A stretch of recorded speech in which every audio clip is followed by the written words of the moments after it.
Olá, seja bem-vinda, seja bem-vindo a mais um episódio aqui da nossa série do videocast Convivência Saudável. Que bom ter você com a gente. Estamos aqui entre educadoras, um educador aqui com a gente. Eu sou Darlene, atuo na graduação, na licenciatura em Pedagogia e também no mestrado profissional em Educação aqui do Centro Universitário Adventista de São Paulo, o UNASP. Hoje temos aqui mais uma mesa com professoras e professores. Por favor, professoras e professores, se apresentem aí para os nossos amigos e amigas que estão nos assistindo e nos ouvindo. Olá, sou a professora Carla, sou orientadora educacional para ensino médio no UNASP Campus São Paulo. Olá, eu sou a professora Eleci, sou diretora da Educação Infantil e Anos Iniciais de Hortolândia. Olá, meu nome é Júnior Sacomano, sou diretor do Colégio UNASP Campus Engenheiro Coelho. E só retomando, nós estamos aqui nessa série, conversando sobre uma forma de violência muito preocupante, que não é o problema mais frequente na escola, mas é, sem dúvida, a forma de violência mais grave que pode atingir uma escola, que é o bullying e a sua versão virtual, o cyberbullying. Esta é uma forma de violência que se caracteriza pela prática de intimidação, num esquema de domínio e submissão entre pares, ou seja, entre irmãos, entre estudantes,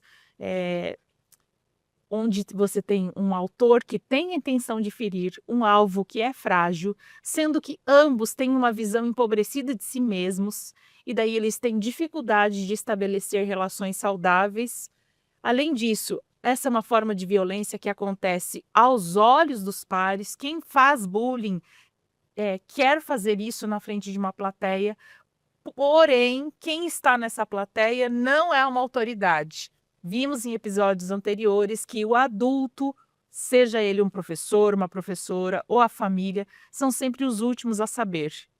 E hoje nós vamos falar justamente sobre isso, pessoal? Sobre o papel da escola quando, de fato, já temos um caso de bullying, já aconteceu o cyberbullying e como é que nós podemos atuar diante disso.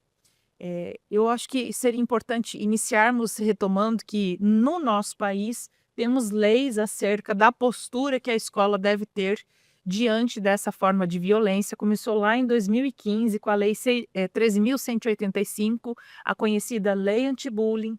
Temos, a partir de 2018, o artigo 12 da Lei de Diretriz e Base Brasileira, que fala que é dever da escola prevenir, ter um plano aí de promoção de uma convivência e de prevenção do bullying. Então, este é, de fato, um dos papéis legais também da escola. Infelizmente, diante da onda muito aumentada de ataques às escolas e nas escolas brasileiras em 2023, um ano que a gente se lembra com muita tristeza, aí em 2024 passamos a ter aí uma lei que tipifica o bullying, o cyberbullying, como crime. Contudo, nós aqui, entre educadoras e educadores, gostamos sempre de lembrar que o que mais nos importa não é necessariamente se é crime ou não, mas é porque reconhecemos os impactos psicológicos em todos os sujeitos envolvidos, os impactos morais, afetivos e sociais. E aqui estamos falando de uma convivência saudável. Então, quando a gente já tem o bullying na escola, o que fazer? E o primeiro passo que nós vamos falar agora é sobre a importância de toda escola ter o seu plano anti-bullying. As unidades do Colégio UNASP têm um plano anti-bullying? Contem aí pra gente, para quem está nos ouvindo, como é que funciona isso? Vamos falar um pouco disso. Como é que é esse plano anti-bullying? O plano anti-bullying foi construído em conjunto com os 3 UNASPs. Nós nos reunimos com diretores, equipe de orientação, coordenação e juntos entendemos dessa importância e construímos ali um protocolo, onde a gente segue agora, já está em prática, aplicando com os alunos no nosso dia a dia, Então, professor, pelo que você está falando, no plano anti-bullying, ele se traduz em práticas, inclusive. É a maneira da escola atuar diante dessa violência, tanto na prevenção, como também depois que o leite já derramou, precisamos intervir nessa forma de violência. professor Júnior estava com a gente em episódios anteriores e ele falou: olha, bullying não é uma coisa, né, professor, que a gente resolve numa conversa. Como é que é isso? É rápido resolver os casos de bullying? Não, não é rápido. O conflito é rápido, mas a questão do bullying, quando identificada, não, né? A escola, eu vou pegar aqui um gancho do que a Proelice falou, o protocolo ele foi muito importante para que a gente preparasse e estruturasse algo muito definido de como agir como o NASP, como colégio, identificando, claro, cada um a sua identidade, né? Cada um tem uma característica, mas colocando em prática todas as ações que possam coibir, ou melhor, resolver e atuar nas ações que a gente tem diariamente ou quando identificada. Uma coisa importante das pessoas saberem é que eu tive o privilégio de participar com vocês nesse processo de construção, é que esse processo de organizar um plano anti-bullying, ele incluiu um dos pontos fundamentais que as pesquisas mostram na prevenção do bullying, que foi a formação, né? Pro, fala pra gente, estudamos bastante, né? Exatamente. E a formação docente, a formação com os pais também, através da escola de pais, onde trouxemos psicólogos, profissionais, palestrantes, para trabalhar com temas atuais, abordando também o bullying, né? Como que é complexo lidar com isso. Também trouxemos advogadas para falar dessa parte criminal, como que isso se estabelece, qual é o papel da família, da escola. E isso foi passado também para os nossos alunos, para a família e também para os nossos professores. E um ponto importante que nós queremos contar aqui para as pessoas que estão nos assistindo, nos ouvindo, é que o resultado desse processo foi a co-construção de um documento mesmo, um plano por escrito, e que agora, muito em breve, os colégios UNASP vão divulgar aí para a sua comunidade. Todas as pessoas vão poder acompanhar quais são as principais ações planejadas aí a curto prazo.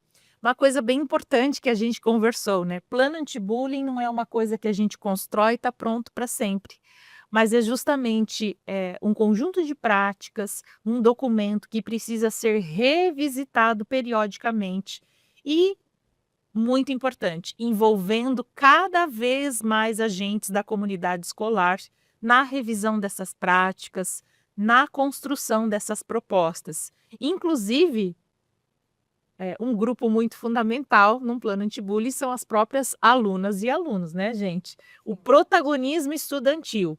E a gente sabe aí que tem um movimento agora nos colégios UNASP de ter uma das formas de protagonismo estudantil que é muito importante, prevista inclusive na legislação brasileira e proposta para as escolas. Conta um pouquinho para a gente, professor Júnior, o que tem aí sobre protagonismo estudantil. Qual foi o movimento mais recente? Olha, foi algo muito especial. Estamos vivendo esse processo.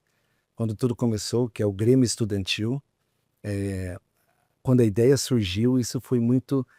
trouxe até uma certa ansiedade de como seria na prática, né? Porque eles teriam que escolher uma chapa, preparar ali para debates, e toda vez que a gente preparava o próximo passo, trazia uma certa ansiedade.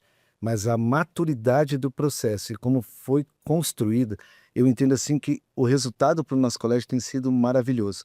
Ontem mesmo nós tivemos uma ação, e essa ação, a gente sempre diz, o Grêmio, o que é o Grêmio? É a voz do estudante na escola, né? Ele sente parte do colégio, ele é ouvido.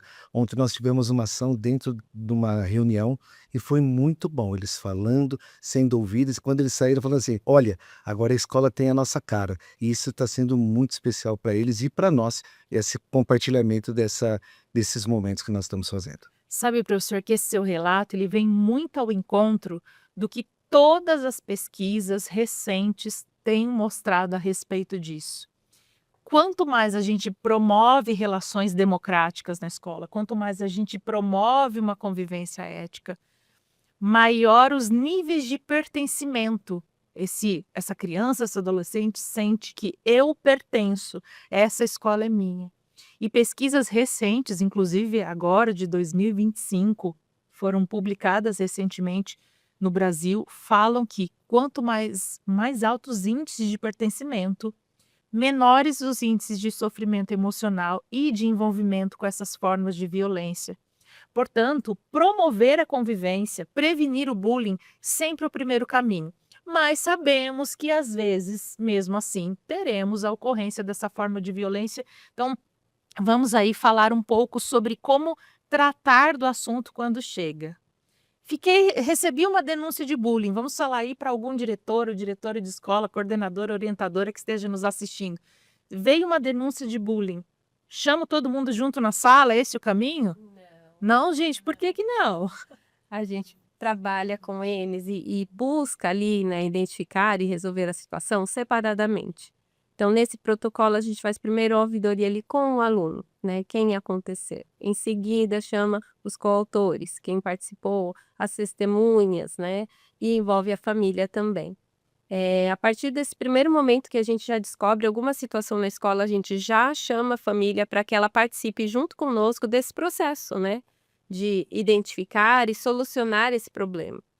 Hoje eles querem muito ser ouvidos e eles gostam de participar, então na escola tem o projeto Conecta, que nós iniciamos e foi um sucesso porque eles têm ali um momento onde eles podem registrar tudo o que eles passam, o que eles vivenciam, o que eles conseguem ler, Claro, um muitas vezes pedido de ajuda. pedido de ajuda e a gente dá a devida atenção, então o aluno a gente chama para conversar, ouve o que ele tem a dizer ali e a partir daí a gente segue os protocolos que a gente faz para buscar ali a solução da situação. Você trouxe, professora, duas questões muito importantes. Conversas individuais, que a gente chama de entrevistas individuais, e protocolos. Essa ação que vocês estão desenvolvendo no Colégio NASP, ela não é fruto aí só da nossa conversa, né? Existe um método, que ele não nasceu no Brasil, mas ele foi trazido para o Brasil aí por uma grande estudiosa do assunto, da Universidade Estadual Paulista, a professora Luciene Tonheta, que é o método de preocupação compartilhada, que nós estudamos juntos aqui no NASP, e a partir do método de preocupação compartilhada, que é um conjunto de protocolos de atuação diante do bullying, cada colégio NASP tem organizado como atuar diante do bullying. E a importância dos protocolos porque independente se foi o diretor, se foi a orientadora, a coordenadora que recebeu o assunto, a atuação é a mesma. Importante também a gente retomar o porquê que a gente não chama todo mundo junto na sala. Vimos aí em episódios anteriores que existe uma implicação psicológica do sofrer bullying, queda da autoestima, do autorrespeito, a visão que o sujeito tem de si e um esquema de domínio e submissão. Então, é diferente de um conflito, né, professor? Como você falou, que é mais rápido. Os dois brigaram, os dois bateram, os dois discutiram. Não. No bullying, tem alguém que está valente e forte e tem alguém que está acuado. E daí eu vou colocar essas duas pessoas dentro da mesma sala. Então, não pode. No método de preocupação compartilhada, a gente aprende que atuar diante do bullying é com entrevista individual. E por isso que demora, né, professor? Me lembro uma vez que ouvi um professor de escola muito triste porque tinha tido um desdobramento muito difícil, que saiu nas mídias, inclusive, foi um ataque a uma das escolas brasileiras, e ele disse assim, nossa, eu achei que esse caso estava resolvido, ninguém me procurou mais para conversar. A escola sempre, quando a gente atua diante de protocolos, a escola sempre parte do pressuposto que o problema só acaba quando, de fato, todo mundo teve a oportunidade de se manifestar e dizer, olha, acabou. O silêncio nunca é sinal de que está resolvido. A gente duvida do silêncio quando se trata em protocolo de atuação diante do bullying. E aí, vamos falar um pouquinho mais. Quais outras atuações a escola pode ter? Está entrevistando individualmente ali, falando individualmente com quem está diretamente envolvido, mas e com os espectadores? O que a gente pode fazer dentro desse conjunto de protocolos? Exatamente. Nós trabalhamos também nesse método projeto anti-bullying com os nossos representantes de sala. Então, cada sala tem um professor conselheiro e também o representante da turma, isso para os anos finais, a vida fundamental, e também para o ensino médio. E nesse momento eles tiveram toda uma preparação também, esses alunos, os representantes, de como lidar, de como perceber questões de bullying ali no dia a dia, com os colegas. E isso é muito importante para que eles também nos auxiliem nesse processo. Então, essa formação para os nossos representantes de turma também auxiliaram nesse processo para que eles identifiquem levem isso até a gente e que eles consigam unir forças ali, a escola como um todo, os professores, para trabalharmos frente a isso, né? Trabalhando com respeito, que de fato é a nossa base. A cultura da paz é a base do Colégio NASP, da educação adventista, e isso é algo que nós tentamos a cada dia colocar mais e mais no coração dos nossos alunos. Professora, você trouxe a expressão cultura da paz, que inclusive é a expressão que aparece na nossa legislação brasileira, né? E é bacana a gente trazer aqui para quem está nos ouvindo e conhecendo o nosso trabalho, que a perspectiva de cultura da paz que a gente atua não é de relações pacíficas só para dizer que está tudo bem, né? De tudo, eu vou aceitar tudo calado, mas é no sentido de cultivar a paz, é cultivar ações, relações que resultam na paz, né? Numa convivência saudável, isso é bem importante. Outra coisa, professora, que a gente pode lembrar também para quem está nos assistindo, nos ouvindo, é que enquanto a gente está fazendo um trabalho individual com alvos, autores, a gente também pode, em paralelo, fazer uma sensibilização com as turmas envolvidas. Então, por exemplo, se a orientação, a direção identificou que este é um caso de bullying que está relacionado com algum valor moral que está faltando, é o respeito, é a solidariedade, ou se está relacionado com alguma forma de preconceito. O preconceito, por exemplo, com pessoas com deficiência, o racismo. Então, nós podemos também fazer um trabalho paralelo com a turma relacionado a esses temas que estão se misturando ali com bullying, né? É isso desde os pequenos, né? A gente percebe ali na prática, no dia a dia, que a educação infantil, a gente fala, eles são pequenininhos, como são esponjinhas que absorvem tudo. E a gente precisa reforçar isso com eles, né? Por isso que a capacitação com os professores também faz parte. Então, funcionários, professores, toda a escola, todo mundo seguindo o mesmo protocolo, para a gente seguir o mesmo caminho, porque a gente percebe que quando algo foi solucionado, os alunos, eles têm mais confiança e aí eles retornam mais facilmente, eles sentem a abertura de, olha, eu posso confiar, eu posso ir ali conversar com a professora, eu posso ir ali conversar com aquele monitor, porque eu sei que meu problema vai ser resolvido, né? Então, a gente tem um bom retorno seguindo esse protocolo criado. Doutor, eu queria até mencionar um projeto que a gente está fazendo. Nós temos o Conecta, né? A gente já falou que o Conecta é uma ouvidoria. E quando a gente tem a nossa capela, e a capela ela é mais geral, a gente fala um tema, tem um convidado, né? O que nós estamos fazendo agora? As orientadoras se aproximaram das turmas, elas identificam alguma necessidade, e a gente lançou agora uma capela segmentada. Então, o que acontece? No 6º e 7º ano, a gente identifica uma questão, no 8º é uma questão com as meninas. O que acontece? A gente faz uma ação dirigida, tem ali as formas que eles mostram no Conecta, que é uma cabine onde eles colocam, e tem sido muito interessante. Por quê? Porque você fala direto com aquela turma, você identifica que o próximo passo é fazer ações para que a gente consiga, de forma pontual, ajudar aquelas turmas. E, como todo, a gente consegue um objetivo maior. Professores, vocês trouxeram uma coisa fundamental para toda instituição de educação se lembrar. Se nós quisermos cumprir o nosso papel de formação moral e até se a gente quiser cumprir as leis do nosso país, né? Enquanto escola, os estudantes, eles não podem ter uma sensação de, não deu em nada, uma sensação de impunidade, né? Numa escola onde existe a formação docente, onde todos os funcionários e funcionárias sabem o que é bullying e cyberbullying, sabem a gravidade desse fenômeno, ninguém vai minimizar o problema. Então, a escuta sempre precisa ser ativa.